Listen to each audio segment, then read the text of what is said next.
Let's hit the record button. What is up, everybody? Welcome to the Cash Flow Empire every Tuesday, where we bring a lot of value to the community and we talk about the ugly, dirty truth about multifamily investing. And I mean, as you guys may have seen that have been following us since January now, we like to bring not only operators, but just people with experience and Brandon, by the way, Brandon's a hell of a guy. I actually was able to collaborate with him at an event, I think in December, Brandon, when we were talking at Hard Eight Oh, barbecue. dude. That Yeah, dude, man, you was already good forgot about times. me. Yeah, but Brandon's a hell of a guy. And by the way, Brandon, I do want to thank you for your service, man. Yeah, no We problem. really appreciate your service. Everybody put some fire in the chat.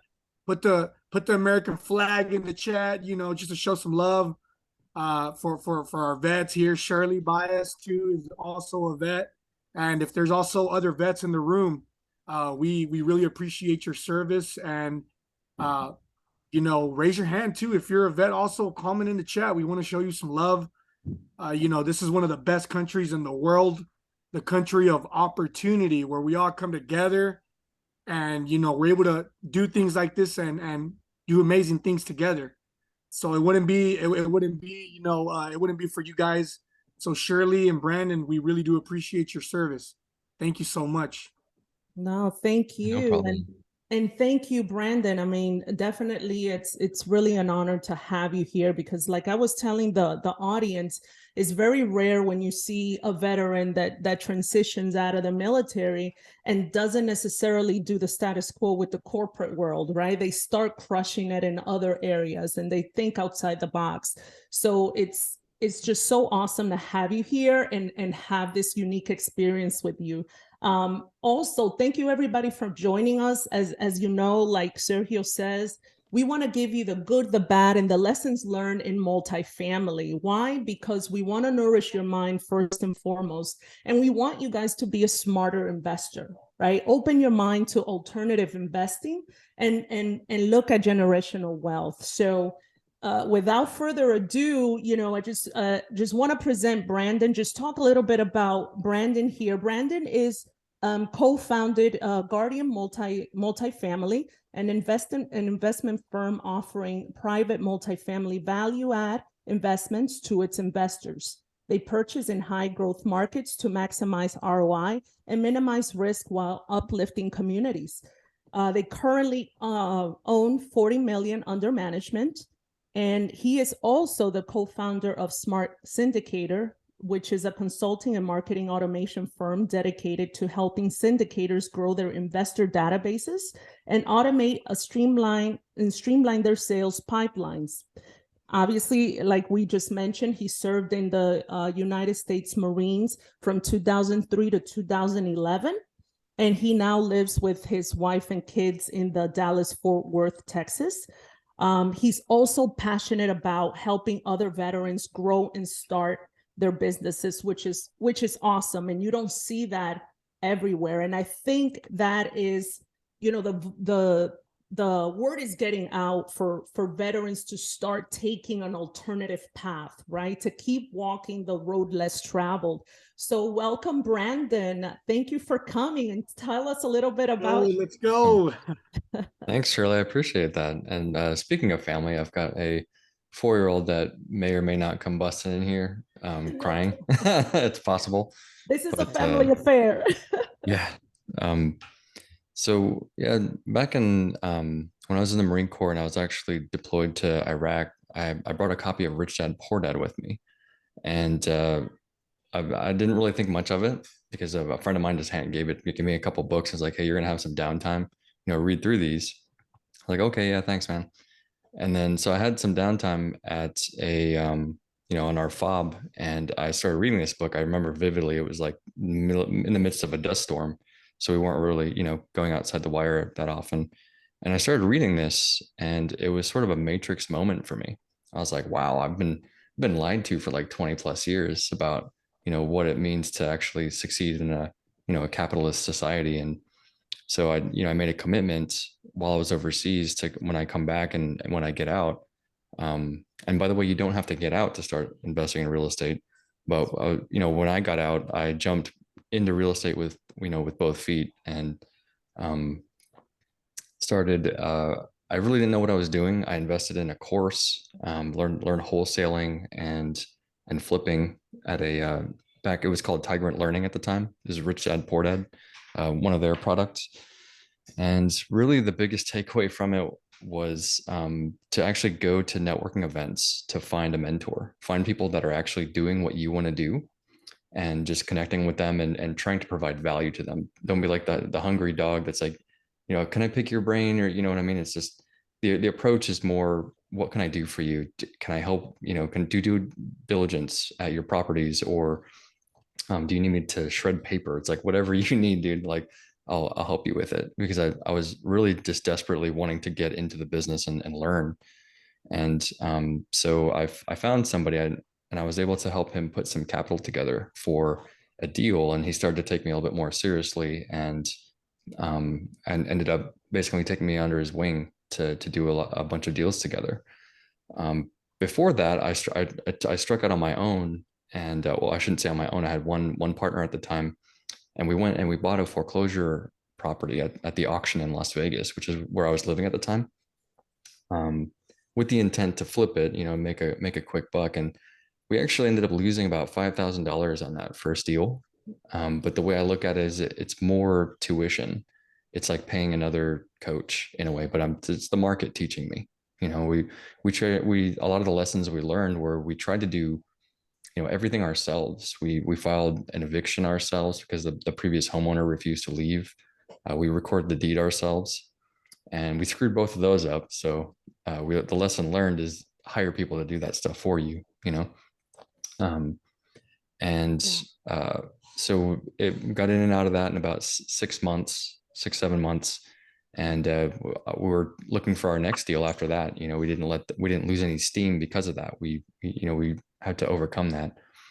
So that's when I met my mentor. And the first deal I did with him was an actual note deal. If you're not familiar with notes, we're buying the mortgage that instead of the property, we're buying a defaulted mortgage on the property from the bank, and essentially filling the bank's shoes. And so I helped him put the funding together, as I mentioned, for that first deal, and he let me manage it for him. So it was a deal I want to say in Ohio, and I wasn't living in Las Vegas, so I got to learn essentially how to remotely manage contractors, and the extra dimension of difficulty associated with that. It is possible. It's just a little bit more challenging and more moving parts, but I learned how to find, foreclosure attorneys, hire them, vet them, and hire them. I learned how to identify competent contractors to actually do the work, how to manage them with a written agreement, draws, and things like that. And so that first property was successful, or that one was successful, and we flipped that one, and we went on to do probably 67 more note deals together. And this is a combination of first and second position liens. So when the mortgage meltdown happened, it created this kind of huge wave of opportunity for people that knew how to buy these things, because it was very unique approach. It's really just a fancy way of getting title to a property as a lender, and then doing a deed in lieu of foreclosure with the homeowner to take title to it. So I learned the bulk of my initial real estate experience was in the distressed real estate space, and we're fixing and flipping these properties. And then fast forward to 2015, I got involved. I started taking an interest in multifamily, because just the sheer economies of scale, there's the cool factor behind having all these units in one place rather than getting onesie twosie properties all over the place, was just very interesting to me, and I wanted to learn more about how to do that. I got involved with a mentor out here, and I moved to Dallas-Fort Worth in 2013, and I found this mentor in around 2015, and decided to invest sort of in the entry tier training to kind of dip my toe in the water and invest passively in a couple of deals. So I invested as a limited partner in 2 deals. and just kind of rode that for a while just to watch and see how it went. Those were really quite successful. And so I looked at the numbers and I was like, if I made this much money as a limited partner, imagine how much I would have made as a general partner. You would have like 10x your money as a general partner. We did a 2x on our money. And then I was like, shoot, it's actually more than a 2x. So I wanted to become more involved with that. So I hired the same mentor for the next level of training. And my mentor is Brad Sumrock. It still is my mentor. And there's a lot of them out there, but he's the one I work with locally. And once I joined the personal mentoring program, about 6 months later, it took time to sort of build my team and get around the people that I felt like I could build a business with. And that's a process in itself I could speak to. But we about 6 months after I joined that, we became general partners in our first deal, which was a 194 unit class C plus B minus apartment complex over in North Richland Hills in Texas. And from there, my role in that is that I raised capital, and I also am the junior asset manager on that. So we had a senior asset manager who had quite a bit of experience going into that, which was a prerequisite of our lender, and to make our investors comfortable, we had to have somebody who had, we call it full cycle experience, who had come in and out of a deal. And the analogy that I like to use is they've landed the plane before, right? Because if you're asking all these investors to get on a plane with you, they need to know that somebody on there knows how to fly and knows how to land it safely. So if you're entering the market on a deal of that size or bigger, you have a team. It's definitely more of a team sport than in the single family space. Single family is still a team sport, but you can get away with a lot by yourself once you kind of know what you're doing. But in the multifamily space, unless you have a huge net worth going into it and a lot of experience going into it, then you're typically taking on partners. You have an asset manager, you have an underwriter, you have people that are investor relations, somebody who's super experienced, and then you have like the baller, who's the one who can guarantee the loan, right? Because the bank's not going to give you the loan if you don't have the net worth to cover that. So unless you like check all these boxes by yourself, you're taking partners on it. Sometimes it could be 8 or 9 partners in some cases. Yeah, and let me ask you this. I know, I mean, it's been quite a journey for you. I mean, you started small, and then you started growing and growing, meeting people. I know you mentioned having mentors throughout your journey. It's so crucial, right? So crucial to have that mentor that takes you under your wing. And then you said you build a team after a while. So how did you go about doing that? And what are your criterias to getting people on board with you? Yeah, for sure. Being whatever mentorship program or ecosystem that you join, you want to start identifying, people that you sort of click with. That's where it starts. It's almost like dating. Like how do they communicate? What are their risk tolerances? One of the best ways to actually understand and learn these things is to have what I call underwriting parties. So it's totally informal. It's like everybody get together on a Zoom call. Let's pick this deal apart together, and let's come up with an offer, what we would offer on this together, and then it's sort of like doing a dry run, and it'll tell you a lot, like as I mentioned, how well do they communicate? Are they responsive via email? If you're going to do a property tour, are they actually going to go out to the property and show up on time and present themselves professionally to the broker, and that sort of thing. With regard to risk tolerances, are they ultra conservative to the point where they will never buy a deal? Like they're going to forever be in analysis paralysis? Or are they overly ambitious and they have these astronomical rent growths that you can never achieve, and they want to push? And you really want to find somebody who's a balance, right, and aligns with you and your long-term goals. Do they want to buy 10 properties their first year, or are they happy with 1 or 2? So all of these things you just sort of figure out with your initial conversations with them. And you also want to determine at some point what resources they have access to and what their strengths are. So like, okay, what is your net worth? How much liquidity can you bring to the table? Can you contribute to the earnest money deposit? That sort of thing. So finding their superpowers too. Yeah. And of course that aligns with your values and your goals, which is super important when Right. when you're working as a team.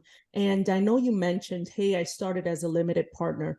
How important is it to start that way? Because a lot of people, they come in, they get overzealous, they want to become a GP, but they don't necessarily have the knowledge and experience to move forward, and then they realize, okay, maybe I put the cart before the horse or whatnot. Right.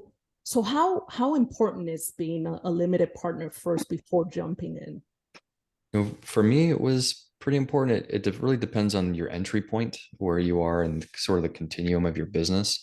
If you've got like significant net worth and resources already, and you have significant business experience already, then maybe jumping straight into being a GP without LPing is an option for you. But most people don't start there. I like the limited partner aspect of it because I found they're called deal sponsors, people that are actually running the show, general partners that really knew what they were doing and were pretty experienced, and I invested alongside them, and I was able to learn a ton about how they executed the business plan, how they structure their reporting to their investors, which is extremely important to us, is having transparency in terms of operational and financial, performance of the property, providing that every month. And so we were given this like amazing template of how to actually run the business just by being a limited partner. Like it's almost like tuition that you pay initially and then they pay you back with and then some after the fact. Ideally if everything goes to business towards the business plan. But it was a just amazing learning opportunity for me as a limited partner to do that. And then additionally, it shows word starts getting around that you do what you say you're going to do. If you say you're going to wire 50 grand somewhere and then you do it, your like score goes up a little bit with that person and in the community, because it's like, okay, this dude actually is serious. So by investing as a limited partner, it's sort of like a step up. It's like a stepping process to becoming a GP, just in my opinion.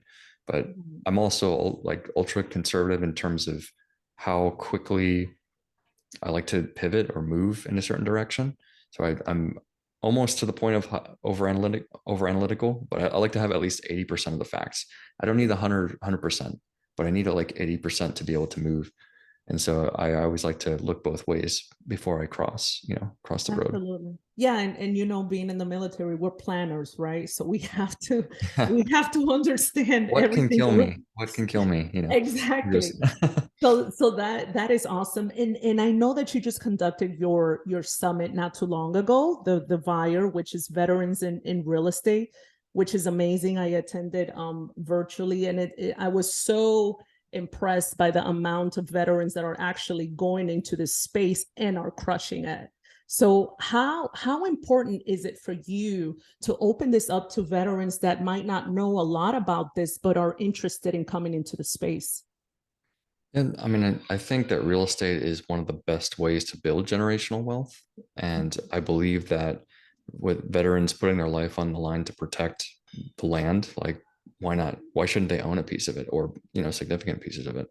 So that's part of the impetus behind veterans in real estate. I've always had this organization called Veteran Circles, sort of Yes. a passion project. It's not really a nonprofit per se, but it's more of a social enterprise. It's just I enjoy helping veterans start and grow their businesses, even if they're not in real estate. We do these meetups every month, and they're business networking functions. And then we just do a class every time, like here's marketing 101, or here's how you leverage chat GPT, or different things that are going on in the market. And so it is very important to me. And I think veterans in real estate, the summit that I put together, what I really like about it is that we don't have the biggest events, but the caliber of the investors that actually do show up is very high. Like there's hundreds of millions of dollars in assets under management that show up to these things, Yeah. amongst the veterans that are there. And Yeah, I so it just creates saw. Yeah, I just saw a post that you put out on Facebook that you guys got together and bought some land for oh yeah, that's storage. awesome. I'm like, oh my God, this is amazing. So Yeah, where is this project at? so it's in San Antonio. They actually, it's an interesting project because I don't know that much about self storage, but I've learned a ton from Wesley. I'm sure the veterans in this group have probably heard of Wesley Yates, but Yeah. he partnered with people that he met at the event, and they raised $2.5 million to buy the land to start getting the not accreditation, but like the thing where the city says you can build this here. You know what I mean? I can't remember the name of The it. permit. Permitting and the Zoning. word eludes me. Zoning. That's part of it, yeah. But it basically that increases the value of that land, and then Mhm. once they entitlement, that's what it's called. Sorry. Then Okay. once they entitle the land, they're going to do a second syndication where they're going to raise more money to cash out the other investors, get them their initial investment back, and then build a self-storage, like a 40,000 square foot self-storage facility on that land. And this happened a month after the event. So I was like super stoked. I'm like, yes, I got it. My case study. People are That is doing deals awesome. together in this thing, So Yeah. it's a great opportunity for maybe like newer people as well to just get around those people, because there's power in proximity, and a lot of times gurus, they charge, I paid $35,000 to my first big guru that I hired. And this is like, it's the cost of admission. You just show up, it's not that big. It's not that big yet. And so there's all these high caliber people doing a lot of deals together, and it's just a great opportunity to learn from them. I didn't have that when I got started without paying for it. Yeah. No, that's such a good lesson learned and case study, like you mentioned. And I'm so interested in seeing how it evolves and develops. So congratulations to you. It just goes to show that your efforts are actually producing, right? So it's helping people go forward. So where do you usually go to expand like your knowledge, aside from going to Zooms and events and stuff like that? Like, what do you do on your own time to keep yourself knowledgeable in the market, especially at a market like this? I connect with brokers, and I connect with lenders. Lenders have a really, particularly your higher volume lenders, they have an amazing amount of intel on what's actually happening the day that you talk to them. You know what I mean? Because they're putting these loans together for people, or they're putting these transactions together, and they know, like, they have their finger on the pulse. So if you're trying to figure out market specific stuff, they can get you reports. They can give you just what intel that they have. But I usually use CoStar. We have a subscription to RealPage, which I don't know that we'll be renewing that, but RealPage, And what is they RealPage? aggregate. It's called RealPage. Okay. It's it was it's good for certain things, but in terms of accuracy of like comparable rents and things, it Mhm. hasn't been the best. And properties that we've done due diligence on, sometimes were completely absent from that system, and we had to like message the support staff to get them to actually add it, or if at all, sometimes they just wouldn't add it. So, but having access to certain tools, and a CoStar is free, a CoStar report, and it's some of the best data in the industry. As flawed as it could, as it is sometimes, it's some of the best. And we use it for a lot of our underwriting. What is your exit cap rate going to be in 3 to 5 years when you sell your property? Nobody has a crystal ball, but Mhm. theirs is pretty shiny, with the amount of data that they're collecting. That's good. No, thank you so much. And Mhm. can you give me, because I know you've been in the space for a little bit now, can you give me your perspective on how you are utilizing today's market to your advantage? Like, what is the good stuff about this market? Because a lot of people get scared when things like this happen, the over leveraging and all of that, right? We're listening to different horror stories. So how do you go about taking this to your advantage, this opportunity? Yeah, right now with a lot of, because it is more challenging, excuse me, particularly for newer syndicators that are raising capital to raise money in the current environment, because they're competing with the headlines. They're saying the sky is falling, the sky is falling, and the stock market, is not doing so well. And so you're competing with that in the space. But the silver lining of that is you have less competition for the deals that are out there. They're not quite as many, particularly in the multifamily space. Last time I checked, transaction volume is probably down about 80 to 90% because of the rates. and sellers that have right now, like they don't want to sell at a loss, so they're just simply going to refuse to until they have to sell, until their debt resets, or they mismanage a property and it goes into foreclosure. So you're not getting quite as many deals coming through, but the ones that do come along, there's less competition for them because there's less people that can raise to be able to acquire. And then I had a conversation with a gentleman in a mastermind that I run. It's the Smart Syndicator mastermind. And in February, they bought a 23 unit property. And I used to frown at like the smaller deals. Just like, I didn't feel like it would be worth my time to look more into. But when he told me how he structured it, like there's a little bit more flexibility when you're dealing with, we call them mom and pops owners. Right. They're not quite as organized and sophisticated as the people with like 100 plus, 100 units and up. Those people, they kind of know what they're doing. Generally speaking, know what they're doing. They'll list with a broker. This 23 unit was an off-market deal. It was it was of the 23 units, they were only renting like 14 of them. The rest of them were either vacant or down units. There was like 5 down units that needed to be renovated. And this was like a motel conversion. So it was a very unique product. And so he knew the market really well. And he knew that there were a lot of basically permanent construction jobs there. And there was this demand for workforce housing, and there wasn't a lot of supply. So he's like, dude, and I think he bought it for $400,000. It's not in this beautiful, sexy market. It's not in DFW. It's not in a primary market. It's in somewhere in no name in Wyoming, and he's crushing it with that. He's doubled the revenue in like 4 months. Yeah. He was on the call today talking about it. And not only that, they seller financed it because they were able to get debt. I mean, it was a relatively small deal, but he was able to talk to the seller and get them to do seller financing at 5%. And so he put 10% down, and then JV'd to put the renovation budget together because it was $150,000 in renovation that needed to happen. Yeah. And just put the deal together and just doubled the revenue in a very short amount of time. And it's at 100% occupancy right now. Oh my goodness. That's impressive. I mean, talk about utilizing the situation to your advantage and just being creative, right? And open-minded to the possibilities. So that is so amazing.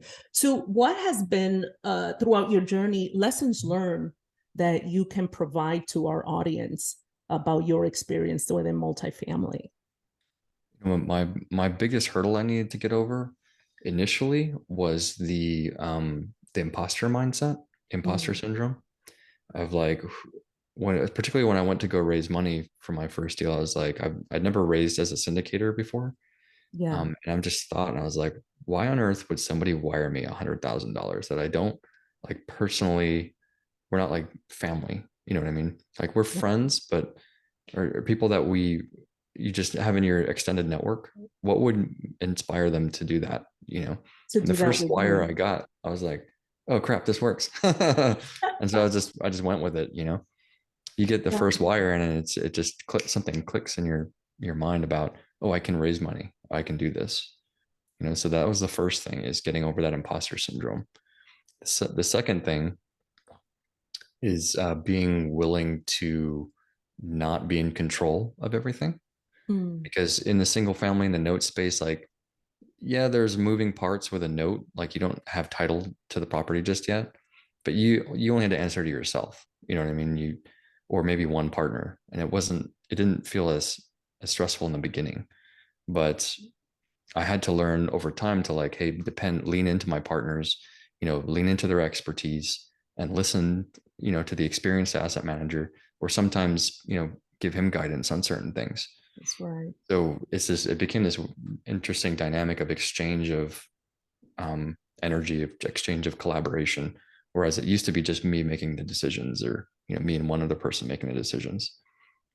So I had to learn. It's almost like learning how to be political, but not. If you choose your partners right, it doesn't really get political. It's more just being able to articulate your idea in a way that influences people. Absolutely. I've had to really hone that skill set. Yeah, and I mean, and it's not arguing or anything. It's just Mhm. collaboration and exchanging of difference of thinking, right? And you never know. So I have a couple questions from the audience. One is from Damien. How do you recommend a newbie to get started to become an LP or find a mentor?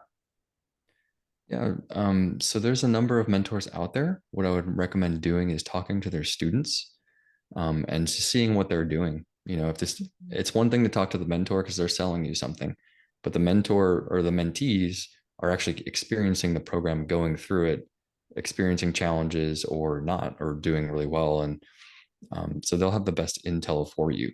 So there's Michael Blanc is out there, Rod Cleef, um, Brad Sumrock. There's a CCIM named David Monroe. He's got a really cool YouTube channel where he does some market breakdowns and things, different major markets. And so I would just talk to a lot of their students or get involved in their social media, see what they're talking about in there. You know, if you just see a lot of negativity and a lot of stuff that doesn't really click with you, then move on. But that would be my best recommendation, to find a mentor. An additional way you can do it is going to networking events that Yeah. are in the asset class that you want to get involved with. So there tend to be self-storage get-togethers. Like a lot of times these gurus will have pretty low ticket events you can go to, so you can learn more from them. Just don't get too caught up and swept up in things. Just try to go into that with an open mind, but just be careful about it. Yeah, no, thank you. Thank you for the feedback. That Mhm. that was really valuable. So let me ask you this real quick, because I Mhm. know that we talk about the beauty of multifamily, right? And what can go right. But what if things go wrong? Like, Mhm. have you gone through a situation where you saw yourself in a challenging situation and had to get out? And how did you go about that? Did you go in a bad deal or? So uh, let's see, in the note space, I had experienced that with a couple of deals that I did, that I funded, like personally funded them. And one thing about mentors is, like, they'll give you the framework, but they're not going to treat your asset like their baby. Nobody Right, treats your baby like, you know what I mean? like you. And so, yeah, nobody will treat them like you will. And so sometimes things will fall through the cracks if you overly depend on your mentor to review deals and things like that, to do the underwriting. So you really have to get strong in how you underwrite your deals. How do you assess? How do you make your assumptions, and what are they based on? In the note space, you sort of have to understand title work. Like what I would do is I'd go and I'd look in the public record. I'd look for my note, look for my deed of trust, make sure it's in the right position. What happened with that one deal, I was most quickly comes to mind is I bought a second mortgage thinking it was a first, and it's something because they were both Wells Fargo loans. So Yeah, I just saw Wells Fargo and I was like, oh, cool. It's a first mortgage. And it wasn't. And it's something that, like, I thought my mentor would have caught that when he looked at it. So you can't just, they're meant to be a boost, like um, to help you along, but you can't solely depend on your mentor to help you make the best decisions.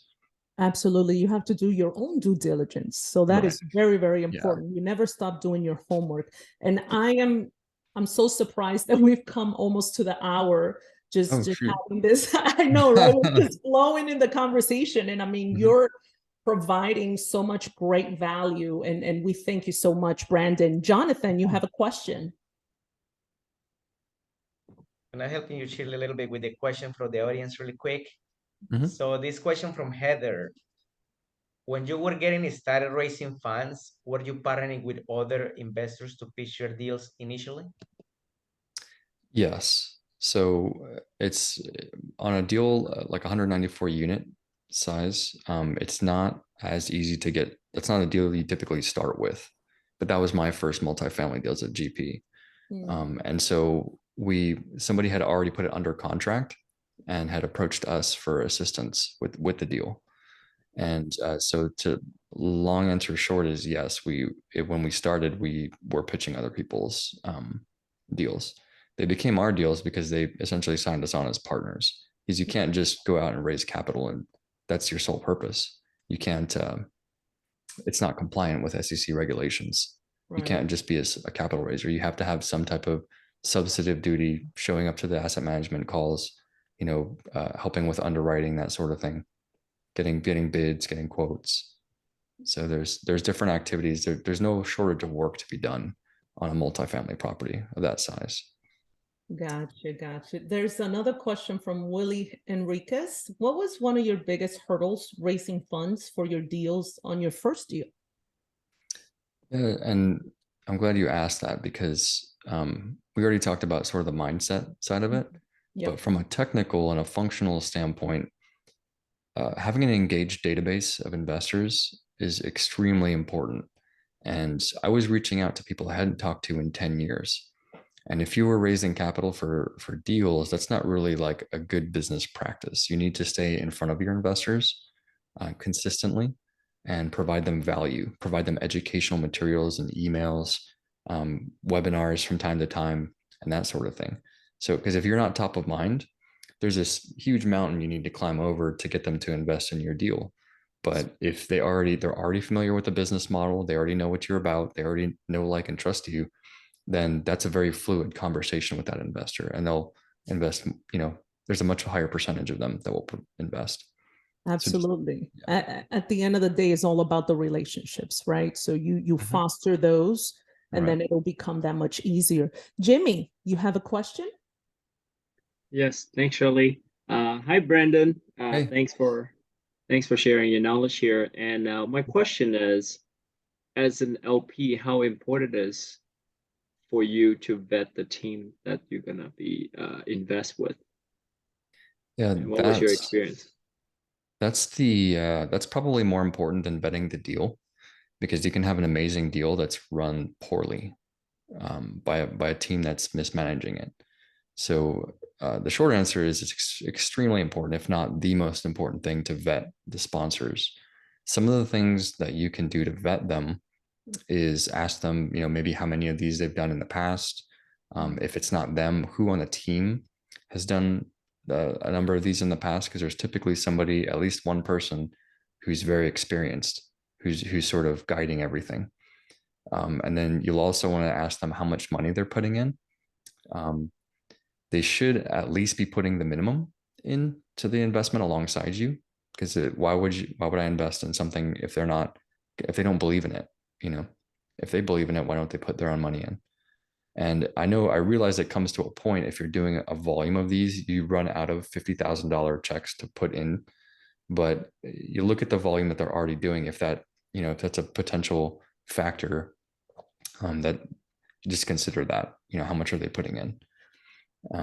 And then how do they communicate with you? Like maybe ask to talk to one or two of their past investors, a couple of them, and just ask them about their communications protocol. Make sure it's clear and it's, both of you agree that it's monthly or quarterly or however they structure it. How often, when will distributions start, and how often will you get them? What benchmarks need to happen before that happens? And I think those are the big ones. Yeah. No, thank you so much, Jimmy. Sorry, one last. Go ahead. They should have some type of professional mentorship or something, some kind of program they're a part of, or were in the past. I think that's helpful, because now they have some foundation they can build on. That's right. No, that's very important. Thank you. Melissa. Hi, guys. Well, first and foremost, thank you so much for being here and for taking the time to, give us all the knowledge that you have. I do recall you speaking about, of course, before, how you were an LP and then a GP. What would you say were things that you had to do as a GP that you did not have to do as an LP? Yeah, it's a great question. So it's actually quite a bit of work. It's not passive. It's funny because we joke that a lot of GPs aspired to go back to being LPs in the future. but it's some of the work that's involved, like for me, because I live 20 minutes away from these properties, I find myself there sort of babysitting sometimes with a property management company. We just had to fire a property management company to replace them with another one because they were underperforming. And just going through that selection process, that was interesting.